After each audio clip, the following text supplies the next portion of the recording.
Igbo nwanne. Igbo. Ana m ekele gị. Daalụ. Apa m bụ di m Asakram. Ga-eji mara gị ma ama m bụ ndị na-elele mmadụ mara ya kọrọ anyị onye Igbo. Ezigbote aha m Chukwuemeka Ndụkọagụ. A na-etu m anyanwụ Iduere na ebe a Eche Iduere Kingdom. Ọ mụ na-ahụ maka njem a kpọrọ Unify Igbos now. Yala ana m achọ nwanne m. Ọkwa nwanne m ka m chọrọ bịawa ebe a taa. Abịa na ana m achọ nwanne gị ahụ. Enweghị ebe dị iche iche ụmụnne anyị nọ. Ma ndị mma na ha si ebe a na anyị na-abụ nwanne ma ndị na-amarọ. Abịa na ya bụ njem. Ka eji wee ghọta ya bụ njem. Nke mbụ na mbụ njem a kpọrọ Unify Igbos na nke mụtara ana m achọ nwanne m. Unify Igbos na bidoro na ihe dịka ihe ụrọ ka anyị chụgodo ose. Kedu ihe mere Chinedu ji si na ọwụ onye Igbo? Chinedu ahụrụ na Delta na-agwa ya na ọ dị iche na Chinedu ahụrụ na Ọnịcha, na Chinedu ahụrụ na ala ndị Ikwerre na-ekwu na ọ dị iche na Chinedu nke ahụrụ na ala Owerri ma ọ na ala Ngwa. So ya gọọmenti anyị na-ajụ ese, anyị na-agagharị n'ime obodo n'abalị ime obodo, a na-ajụsị kedu ihe mere ebe a ga-eji nwetawa asụsa na ndị na-ekwu na ha awụ ndị Igbo na ha ma dị uto ebe ha hụrụ onwe ha. So Unify Igbos na-awụ ihe mụtaziri ana m achọ nwanne m bụ the international movement, the international arm of Unify Igbos. Ebe anyị na-agazi ebe ọ na-ahịa enwetara ndị nke nọ na ala Igbo, ndị nke nọ na Nigeria, ka anyị chọrọzie ndị nke ma ndị gara ụzọ ije, ma ndị erere n'ohu, ma ndị gara exile, ka anyị chọta ha, ka anyị gwa ha na ala Igbo dị mma, na ala Igbo wee be anyị, a na-esi n'ụlọ mara mma bụwa ma ọ ya wụ ana m achọ nwanne m. Anyị nakwa na-aga, anyị na-achọta ha. Ndị a bụ ndị Delta ma ndị nke nọ Benin. O nwere ihe ekepụrụ ebe a ụmụ na ha bụ ndị Delta mana ha bịa kọpụtara anyị ncha bụ okwu n'ebe a ka anyị chasi wee jewere ndị ọzọ jewere Delta, ndị ọzọ jewere Benin. Mana ka enwere ndị na-ekwetebeghị na ha bụ ndị Igbo na-atakwa afọ Igbo. Oke,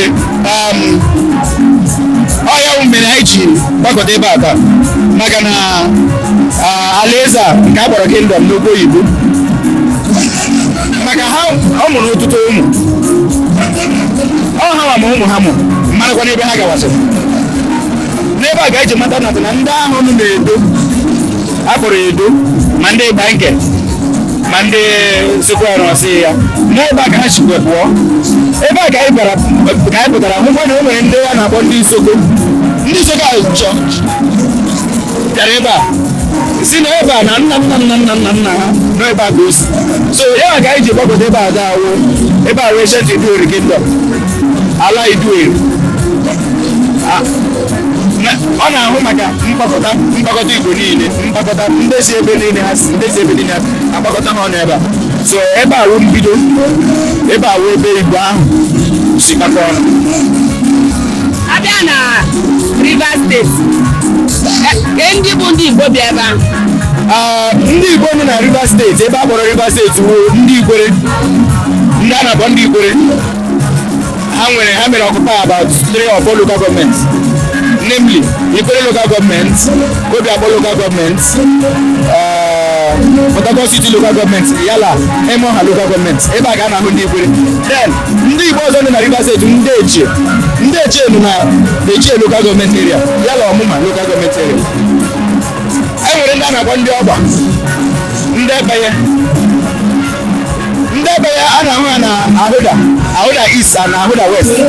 Ọgwa ndị Igbo a na-asụ Ahoda West na Ahoda East ndị Igbo. Yes, a na-asụ bịa ọ ndị Igbo ka ha wụ, a na-azọkwa aha Igbo na-azụkwa aha Igbo. Ndị nke a na-asụ ndị Abịisi. Ndị nke a na-asụ ndị Abịisi. Ndị Abịisi ọ ndị Ọgba. Ndị Ọgba ndị ebe ọkwa ọchịchị ha nọ na Ọmụọkụ ahụ ndị Igbo. Abụghị ndị a na-akpọ ndị Ọnị ọgwa aha ọgwa ndị Igbo. So ndị Opobo Opobo nọ na Opobo Nkoro local government area. Ọ ndị Igbo. Ọ nwere ndị a na-akpọ ndị Boni. Ihe awụ ndị a na-akpọ ndị Ụbani. Ọ nwere ndị a na-akpọ ndị Ụbani. Ndị Ụbani wụ ha si from the stock of Ndoki. Ọ ndị Igbo na ahụ. And we have empirical evidence showing how we live. Ebe a niile a na-asụcha Igbo ọ na-abụ asụ Igbo tupu Igbo ya ghọtara na onye a nwanne gị.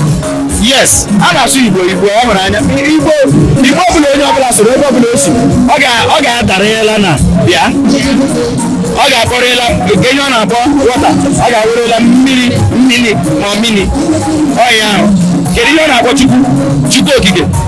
Eke ihe ọ na-akpọ God, ọ ga-awerela na Chukwu na Chineke. Ebe a ga-eji amata ndị Igbo. Ọzọ ozi ihe ọzọ eji amata ebe ndị Igbo n'ụwa anyị anọ n'ụbọchị n'ahụ. Ha na-eme emume ji. Ha na-eme emume ji a kedu chi ha na-agbakọ ọrụ ahịa jọkụ. Ebe a ga-eji amata ndị nwe ndị Igbo. Anyị bịa n'Ikwerre a na-amasị gị eweela wee. Ebiala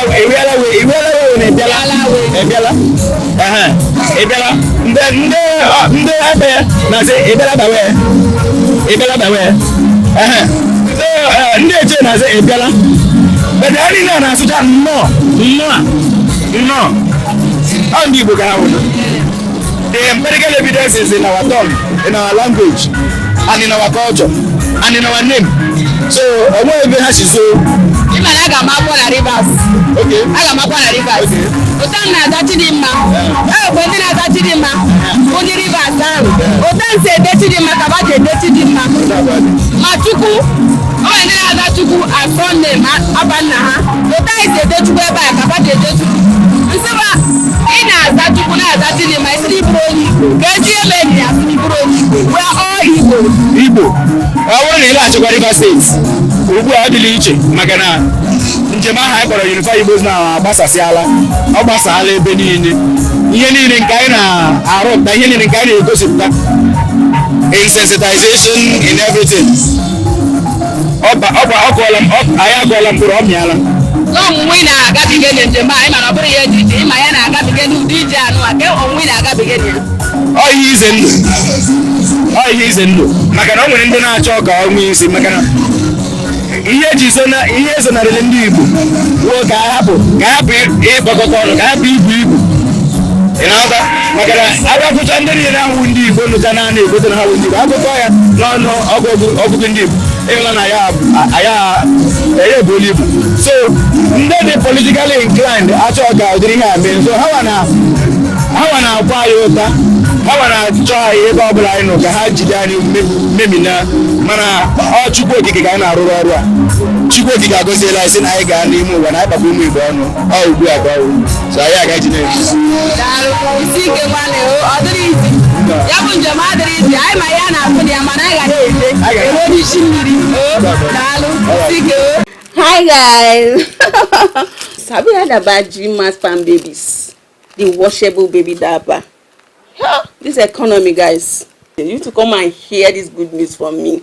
This is one of the best baby diaper that you can use in this economy now. With the way this economy carry us, they go front and back end. Just come and test it and thank me later. It's for our babies, our newborn babies. Those babies where they piss, they say, if they hear, shh. You can play as a tap, they run. You know those are picking the people bed.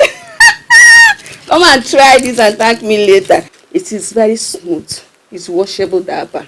You don't need to say that, I don't want to stain my hands. How will I wash my baby? For waiting, come try them. It's washable, like when you wash it and dry it. It soaks the wee, but it doesn't leak. That's the good news. When you wear your baby, this G-Mass baby's hair, it soaks the wee, but the good news is that it does not leak, like very comfortable and smooth. And it's encouraged to use during the day and during the night. Like, do not say I did not tell you. No talk say I no give you this good news though. If nobody say my pikin set, they come.